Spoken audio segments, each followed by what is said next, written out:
Ici, la voix de l'Amérique.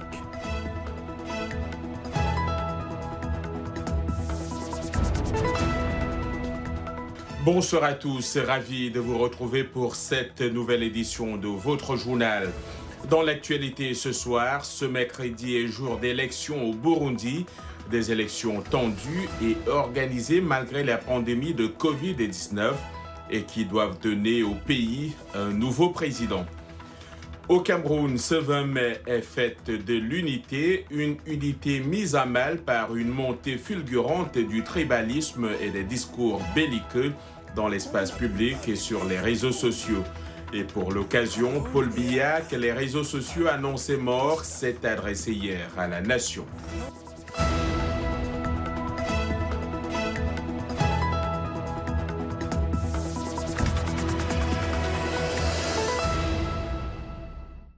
Une fois encore, bonsoir. Les Burundais ont commencé à voter mercredi dans le cadre d'élections tendues pour remplacer le président de longue date, Pierre Nkurunziza.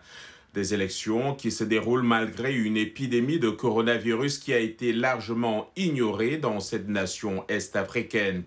Les électeurs sont appelés aux urnes après 5 ans de troubles déclenchés par la candidature de Nkurunziza à un troisième mandat contesté.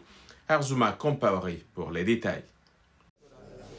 Dès 6 heures du matin, les Burundais faisaient déjà la queue devant les bureaux de vote pour élire non seulement leur nouveau président, mais aussi les parlementaires et les conseillers locaux.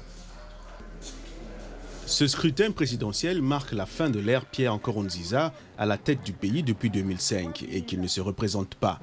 Son parti a choisi le général Évariste Ndayishimiye comme candidat. Ce dernier, 56 ans, a voté dans sa ville natale de Djieta, dans la province de Djitega. Chaque Burundais doit d'abord sentir qu'il est Burundais lorsqu'il vote et non qu'il est un membre d'un parti ou d'un groupe. Donc, si c'est pour le pays, quand il fait quelque chose de mal, il agit contre lui-même.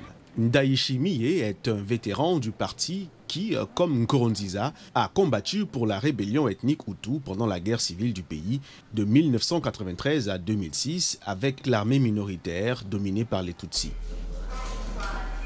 Face à lui, 6 autres candidats, dont le principal concurrent de l'opposition, Agathon Rwasa. Les 7 s'affrontent dans un scrutin qui se déroule en grande partie à huis clos, le gouvernement ayant rejeté toute mission d'observation de l'ONU ou de l'Union africaine et bloqué l'accès aux réseaux sociaux tels que WhatsApp. Selon les rares observateurs, le vote s'est déroulé dans le calme.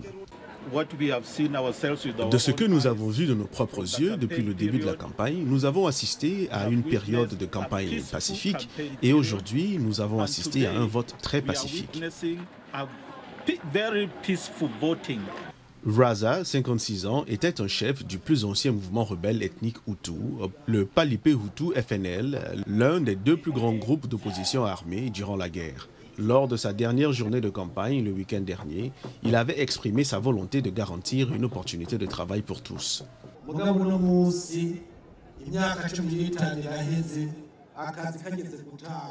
Les Burundais sont libres d'adhérer au parti politique, mais s'en voient empêchés parce que, même après 15 ans, le parti au pouvoir a rendu les emplois difficiles à trouver pour les non-membres. Afin de lutter contre tout cela, nous plaiderons pour la transparence et créerons des opportunités d'emploi égales.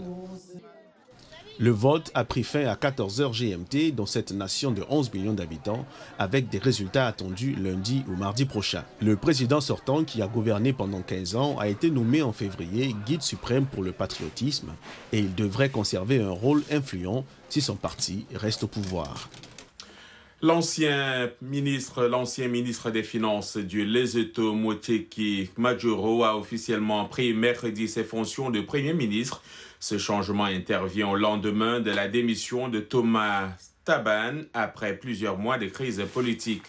Lors d'une cérémonie de prestation de serment au Palais Royal de la capitale Maziro, Moteki Majoro a promis d'être un Premier ministre sincère et fidèle. Avec l'aide de Dieu, il dit vouloir s'attaquer aux défis que sont le Covid-19, la faim et la pauvreté. Au Cameroun, le président Paul Biya, que les réseaux sociaux annonçaient mort, s'est exprimé mardi soir à la télévision pour la première fois depuis le début de l'épidémie de coronavirus, rompant ainsi un silence médiatique de plus de 2 mois très critiqué par l'opposition. Paul Biya, 87 ans, dont 37 à la tête du Cameroun, ne s'était pas adressé à la nation depuis l'annonce le 5 mars du premier cas de coronavirus dans son pays, alors même que celui-ci reste l'un des plus touchés par la pandémie en Afrique subsaharienne. Je vous propose de suivre cet extrait de son adresse à la nation. Comme la plupart des pays du monde, le Cameroun est atteint par le Covid-19. Notre système de santé est mobilisé pour combattre cette grave maladie. Diverses dispositions annoncées par le Premier ministre ont été prises pour freiner la propagation. Il est impératif que les consignes qui ont été données, port de masque, distanciation physique, lavage fréquent des mains, soient scrupuleusement respectées. Il y va de la santé de tous et de chacun. On reste au Cameroun, le Cameroun qui célèbre donc chaque 20 mai la fête nationale pour commémorer la réunification entre anglophones et francophones en 1972. Mais ces symboles de l'unité nationale butent sur une montée fulgurante du tribalisme et des discours belliqueux dans l'espace public et les réseaux sociaux, malgré l'adoption d'une loi contre ces infractions en décembre 2019. Voyons cela dans ce reportage d'Emmanuel Jultap, notre correspondant à Yaoundé. Thomas et Rimbe mènent paisiblement leurs activités dans ce quartier cosmopolite de Yaoundé et pourtant ils ne sont pas originaires de la même région. J'étais petit, les nordistes venaient vendre les pains chez nous. Là où la soirée, la nuit, le trouve, on lui donne une chambre où il dort. Aujourd'hui, je ne vois plus ça. Ça me gêne souvent quand Facebook peut-être, par exemple, on parle, n'est-ce pas, peut-être il y a des gens qui disent que tel ici est, n'est-ce pas, peut-être il est débourré, il est massa, des choses comme ça, donc il n'y a pas une cohabitation sociale. À Yaoundé, les médias sont parfois accusés d'entretenir la haine tribale. Le promoteur de cette radio privée est connu pour ses chroniques virulentes sur les ethnies. Je ne dénonce pas une seule ethnie, je dénonce tout ce qui ne va pas partout. Et malheureusement, on a nos compatriotes de l'Ouest qui ne tolèrent pas la critique à l'endroit de l'ethnie bamileke. Au cours de la dernière période électorale, ce sociologue a noté une montée du tribalisme orchestré par les politiques. Ce n'est pas l'instrumentalisation des guéguerres sur le plan de l'opposition des pensées de tel ou bien de tel autre, mais c'est fort au contraire l'étiquetage de tel individu ou bien de tel autre acteur politique appartenant à tel chapitre ou à tel autre. C'est ça qui ravive les replis identitaires. Depuis l'an dernier, une nouvelle loi sur l'outrage à la tribu ou à l'ethnie alourdit les amendes et les peines liées à cette infraction. On fait une conscientisation nationale que les Camerounais se sentent à l'aise au nord, au sud, à l'ouest et à l'est.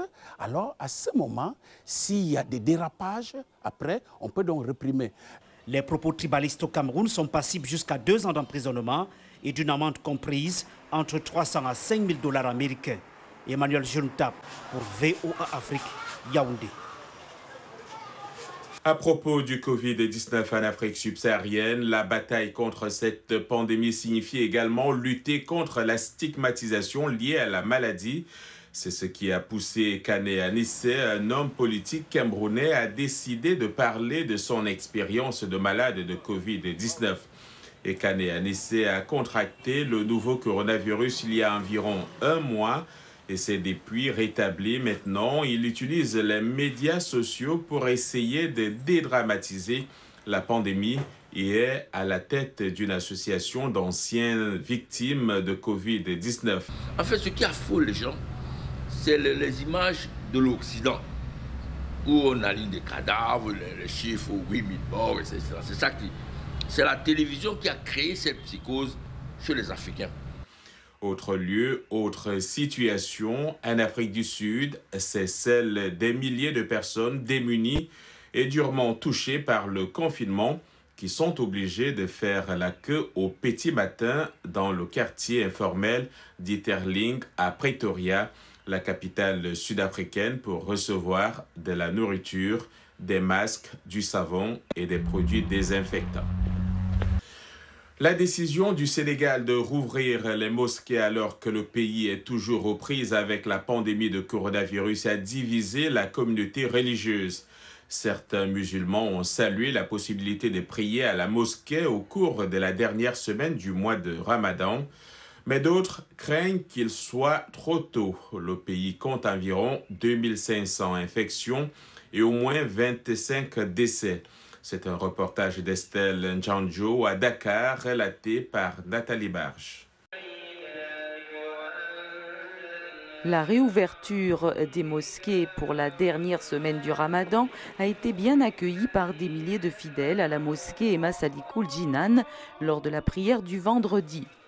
Même si les exigences relatives à la distanciation sociale et aux mesures sanitaires restent en place, les musulmans sénégalais ne sont pas tous désireux de retourner à la prière de groupe.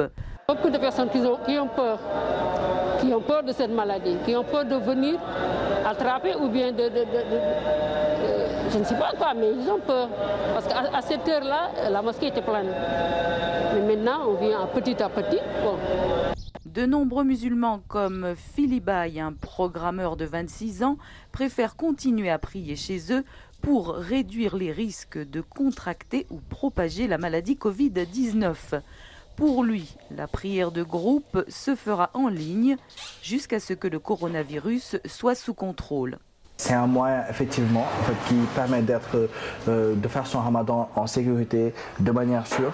Mais aussi, je me dis que ça apporte une certaine dose de spiritualité en plus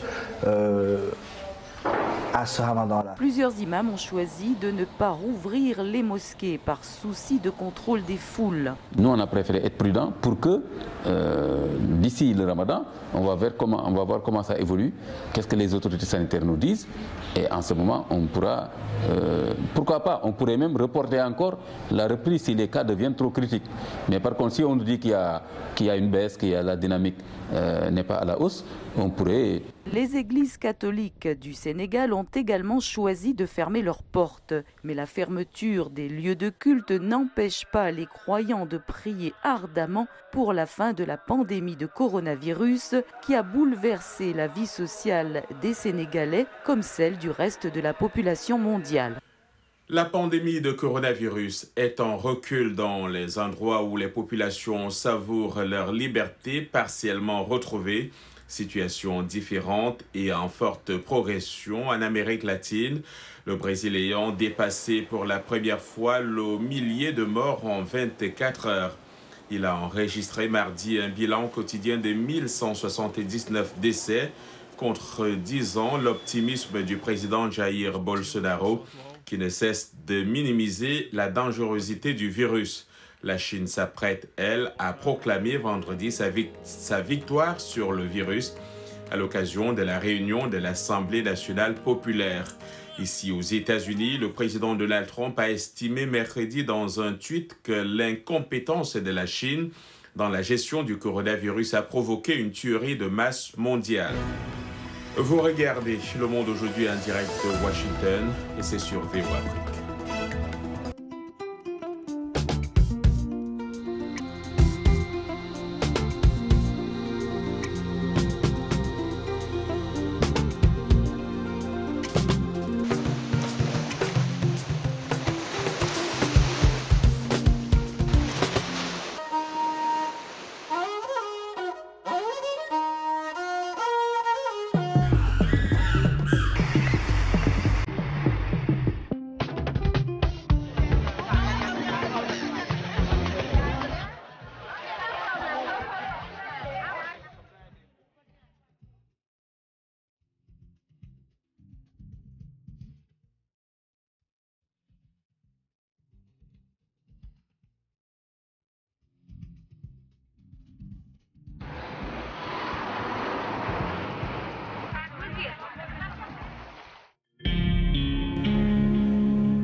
Merci de nous rejoindre pour cette seconde partie du Monde aujourd'hui. John Lydon, de retour avec vous.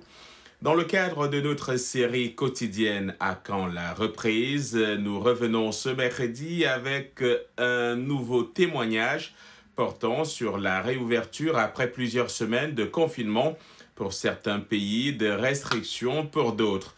Pour Mohamed Lamine Baye, gérant d'une boutique à Dakar, l'absence de touristes se fait sentir.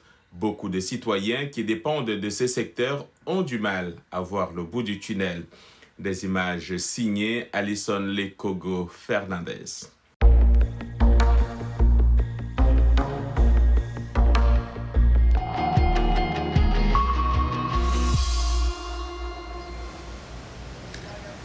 Je m'appelle Mohamed Lamine Baye, je suis gérant de la boutique Diamadion Boutique chez Marie, la couturière. On a commencé à sentir les impacts dès la fermeture des aéroports. Les touristes qui avaient l'habitude de visiter le point le plus à l'ouest de l'Afrique, qui est la pointe des Albadies, ne sont plus là. Et ensuite, on avait les expatriés qui venaient acheter. Une partie sont rentrés chez eux, une autre partie sont restés à la maison. Du coup, il n'y a plus de clients. Et puis, sans clients, on ne peut pas ouvrir. Et actuellement, toutes les boutiques sont fermées. On est obligé de fermer les boutiques, sinon on vient sans vendre. Et aussi, en venant, on dépense de l'argent du transport. Alors, on préfère rester à la maison que de venir et rentrer à la maison sans soi.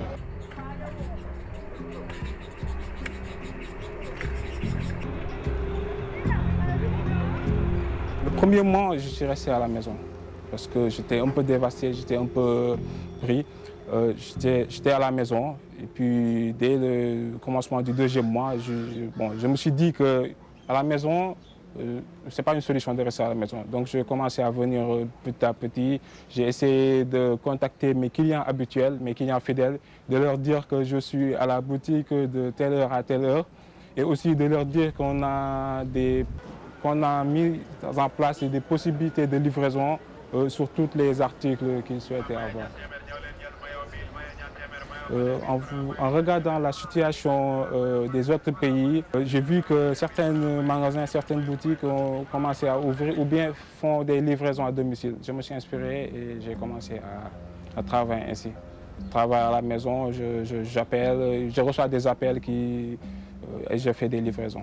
Et aussi, je suis présent à la boutique de 8h du matin à 14h.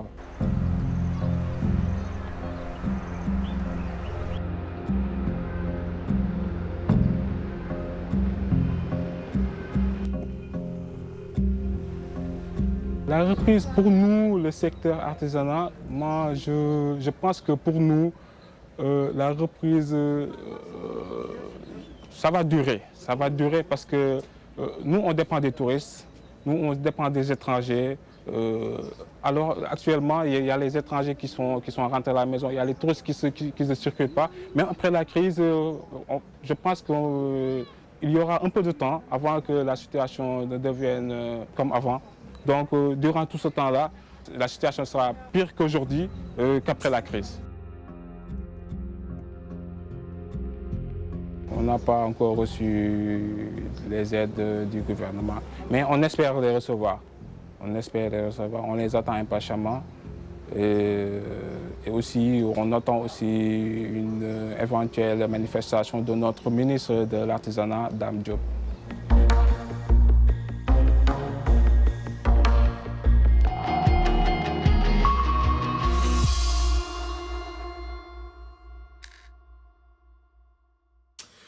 La recherche des outils de lutte contre le paludisme se poursuit à travers le monde. Au Kenya, une équipe de chercheurs travaille sur un microbe qui serait capable d'agir sur les moustiques qui transmettent la maladie.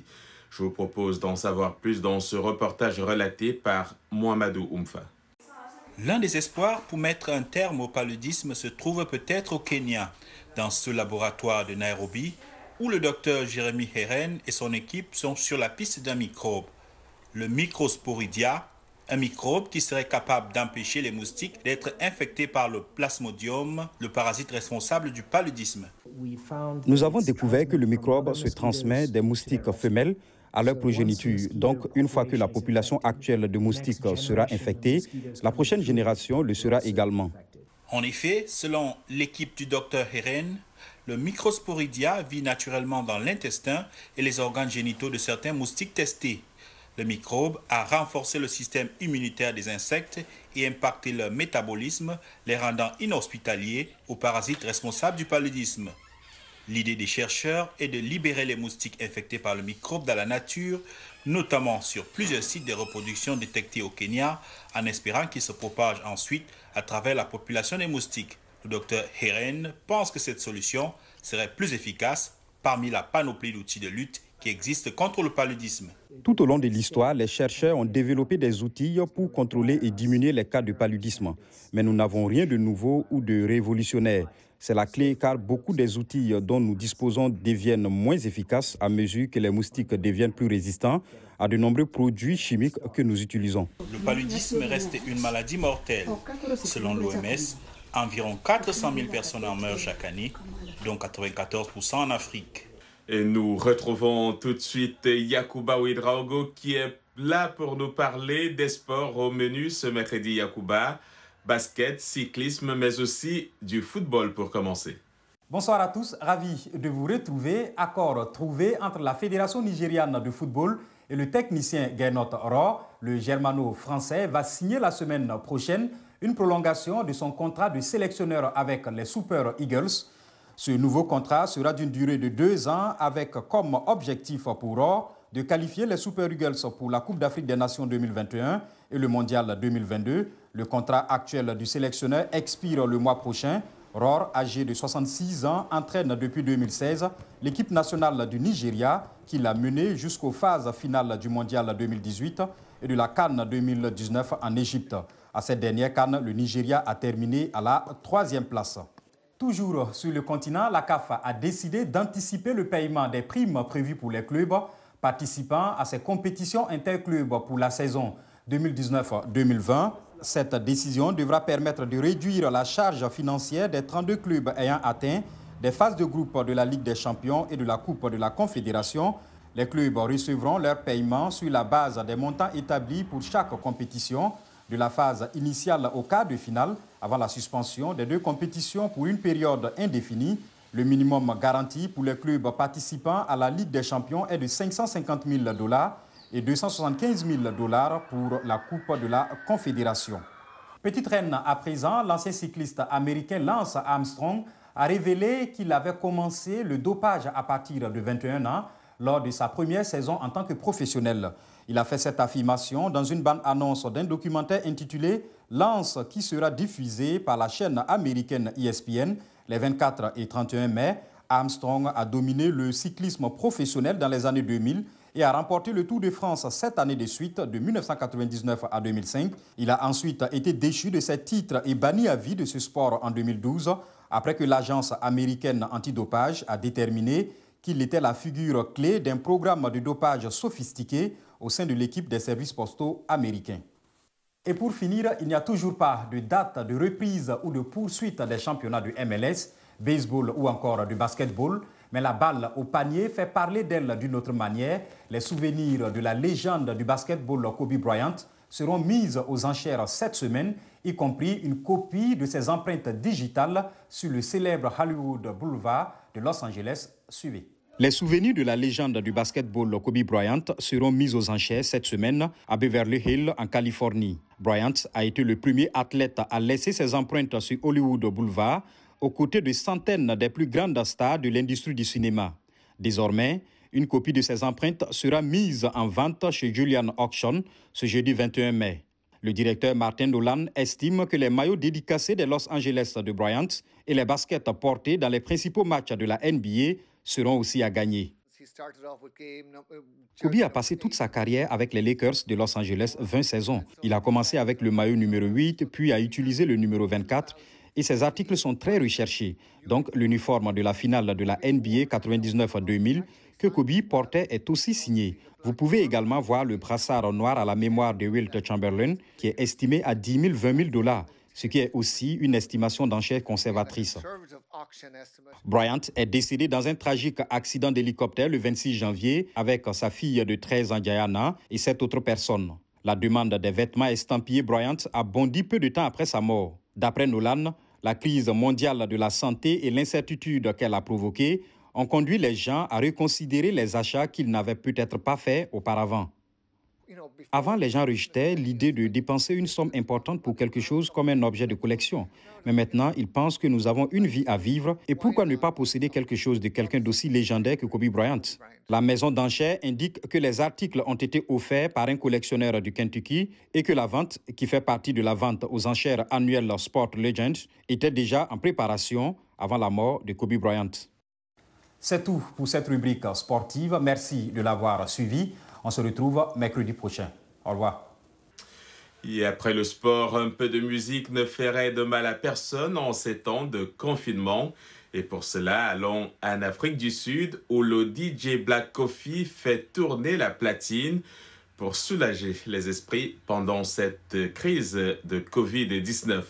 Le producteur de musique de renommée internationale veut redonner donc à la musique toute son importance, et cela malgré la pandémie. Arzuma Compaoré. Il a quitté la province la plus pauvre d'Afrique du Sud pour devenir l'un des DJ les plus célèbres au monde, divertissant des milliers de personnes dans les clubs de danse du monde entier. Mais le confinement lié au Covid-19 a amené Black Coffee à s'interroger sur l'avenir de la musique. Nous produisons devant des foules et en ce moment, les foules, c'est un non-non. Et je ne parle pas seulement au niveau local, mais aussi au niveau international. Il faudra un certain temps pour que les professionnels de la santé autorisent 1 millier de personnes dans une salle, peu importe le pays. 1 millier de personnes dans une salle, c'est une bonne affaire pour la personne qui fait la fête. Donc, si vous dites 80 personnes dans la salle, personne ne va faire une fête pour 80 personnes, même si c'est possible. Mais personne ne le fera parce qu'il n'y a pas d'argent à gagner. Comme pour la plupart des musiciens, avant la pandémie, le revenu de cet homme de 44 ans provenait de ses concerts, mais sous l'effet des mesures de verrouillage et des interdictions de voyage aérien, les choses ont changé. Alors, DJ Black Coffee s'est tourné vers les concerts virtuels auxquels les fans peuvent accéder via Internet sans avoir à se déplacer.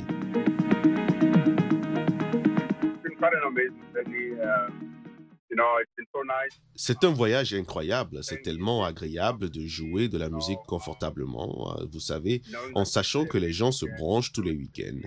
Nous avons des chiffres vraiment solides à chaque fois que nous sommes en streaming et je pense que dès demain, je vais jouer un peu plus, peut-être pendant 1h30 parce que ce sera la dernière fois.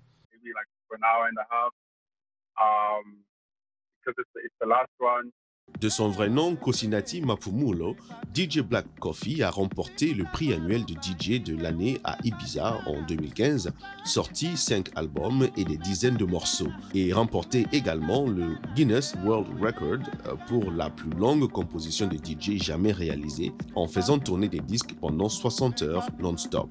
Ces derniers temps, il organise des sessions musicales sur la plateforme en ligne Homebrewed pour collecter des fonds pour des associations caritatives afin d'atténuer les retombées du coronavirus en Afrique du Sud.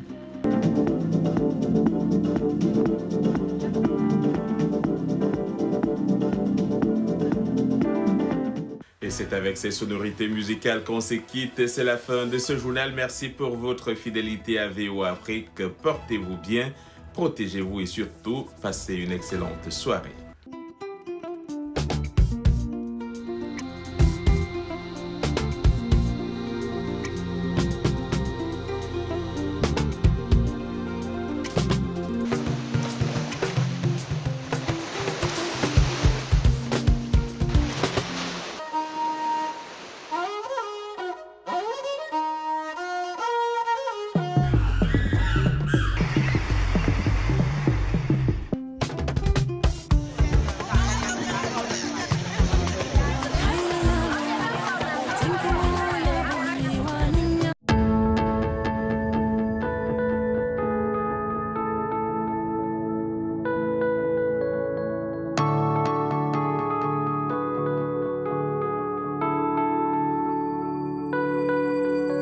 Les Américains ont-ils besoin de plus d'aide financière ?